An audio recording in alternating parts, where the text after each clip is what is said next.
അടുത്തിടെ ഞാനും എൻ്റെ ഒരു സുഹൃത്തായ തിരുമേനിയും കൂടെ ഒരു ക്ഷേത്രത്തിൽ പോയി.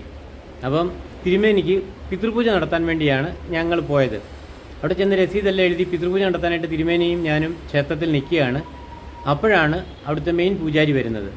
പൂജാരി അകത്തോട്ട് കയറാൻ വന്നപ്പോഴത്തെ അതുവരെ അവിടുത്തെ പുള്ളി പൂജയൊക്കെ പഠിപ്പിക്കുന്നയാളാണ്, താന്ത്രിക ആചാര്യനാണ്. പുള്ളിയുടെ കീഴിലുള്ള പിള്ളേരാണ് അവിടെ പൂജ നടത്തിക്കൊണ്ടിരുന്നത്. അപ്പോൾ പുള്ളി അങ്ങോട്ട് വരുന്ന വഴി പുള്ളിയുടെ ദേഹത്ത് മേളിലിരുന്ന് ഒരു പ്രാവ് കാഷ്ടിച്ചു. പ്രാവ് കാഷ്ടിച്ചെന്ന് വെച്ചാൽ ശകലല്ല, ഇച്ചിരി കൂടുതൽ കാഷ്ടിച്ചു. അവിടെ അടയിരിക്കുന്ന പ്രാവോ മറ്റോ.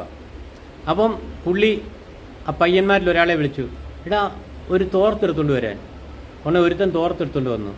പുള്ളി ഇതെല്ലാം അങ്ങ് നല്ലപോലെ നനഞ്ഞ തുണി തോർത്ത് മുക്കി നനച്ച് തുടച്ച് കളഞ്ഞു. എന്നിട്ട് നേരെ അകത്തേക്ക് കയറി പൂജ ചെയ്ത് പ്രസാദമായിട്ട് വന്നു. അപ്പം ഞാൻ തിരുമേനിയോട് പറഞ്ഞു പ്രസാദം മേടിക്കണ്ടെന്ന്. അപ്പോൾ എൻ്റെ വാക്കിനപ്പുറത്ത് തിരുമേനി മേടിക്കത്തില്ലല്ലോ. അപ്പോൾ തിരുമേനി പറഞ്ഞു ഈ പ്രസാദം വേണ്ട. അപ്പോൾ അയാൾ ചൂടായി, എന്താ പ്രസാദം മേടിച്ചാൽ നിങ്ങൾ പിന്നെ എന്തിനാ പൂജ കഴിപ്പിച്ച്? ഞാൻ പറഞ്ഞു ദേഹശുദ്ധി ഇല്ലാതെ അങ്ങ് അകത്തേക്ക് കയറി പൂജ ചെയ്തിട്ടുണ്ടെന്ന് ഈ പ്രസാദം തന്നാൽ ആരും മേടിക്കും? നിങ്ങളിവിടെ വലിയ താന്ത്രിക ആചാര്യൻ എന്നൊക്കെ എഴുതി വെച്ചിട്ടുണ്ടല്ലോ.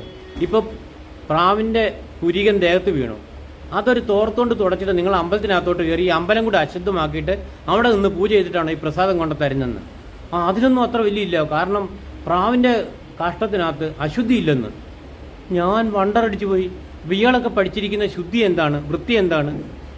അത് നിങ്ങൾക്കും എന്നോട് പ്രതികരിക്കാം. ഇത് ശരിയോ തെറ്റോ? വേണ്ടിയവർക്ക് ഞാൻ ഈ ക്ഷേത്രത്തിൻ്റെ പേരും ആളുടെ പേരും ഒക്കെ പോസ്റ്റ് ചെയ്ത് തരികയും ചെയ്യാം. നന്ദി, നമസ്കാരം.